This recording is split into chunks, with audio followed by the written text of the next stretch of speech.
নমস্কাৰ বন্ধুসকল, এটা অতি গুৰুত্বপূৰ্ণ বিষয় মোৰ দৃষ্টিগোচৰ হ'ল। মই ভাবোঁ কথাটো ৰাইজৰ লগত শ্বেয়াৰ কৰোঁ।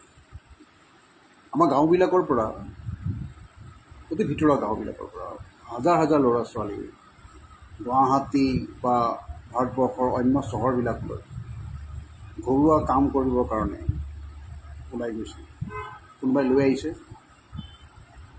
কাৰোবাৰ লগত গুচি গৈছে, বৃহৎ সংখ্যক। এতিয়া কথাটো হ'ল, এই ল'ৰা ছোৱালীবিলাক কি অৱস্থাত আছে? এইবিলাক আমাৰে ল'ৰা ছোৱালী। কাৰণ আমাৰ সন্তানে যদি কষ্ট পায়, আমি মনত অতি দুখ পাওঁ। ঠিক তেনেকৈ সেইবিলাকো আমাৰে ল'ৰা ছোৱালী হয়, বা মাক বাপেকে অতি কষ্টৰে তেওঁলোকক ডাঙৰ দীঘল কৰিছে। পেটৰ তাৰণত তেওঁলোকে ওলাই আহিবলৈ বাধ্য হৈছে।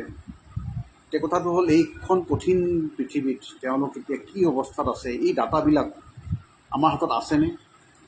বা অসমৰ আমাৰ জনপ্ৰতিনিধিসকলে এইবিলাক খা খবৰ ৰাখিছেনে? বা চৰকাৰী তথ্য, চৰকাৰৰ হাতত এই তথ্যবিলাক আছেনে? কোনে ৰাখিব? বহুত সংখ্যক, মই যি দেখিলোঁ এইটো বহুত ডাঙৰ সংখ্যা, যিবিলাক গাঁৱে গাঁৱে ল'ৰা ছোৱালীবিলাক আজিকালি অসমটো ভালেই, আমাৰ মানুহবিলাক অলপ হ'লেও মৰমীয়াল। বাহিৰৰ ৰাজ্যবিলাকত, যিবিলাক ৰাজ্যত তেওঁলোক ওলাই গৈছে, সেই ল'ৰা ছোৱালীবিলাক কি অৱস্থাত দিন কটাই আছে।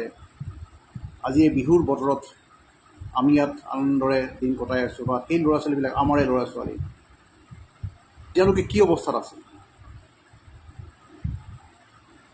ভাবিলে বেয়া নালাগেনে? কোনে ভাবিব এইবিলাক কথা?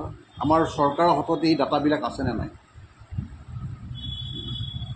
অতি গুৰুত্বপূৰ্ণ বিষয়। মই অসমৰ সকলো জনপ্ৰতিনিধিক এই কথাটো গুৰুত্ব সহকাৰে ল'বৰ কাৰণে আহ্বান জনালোঁ।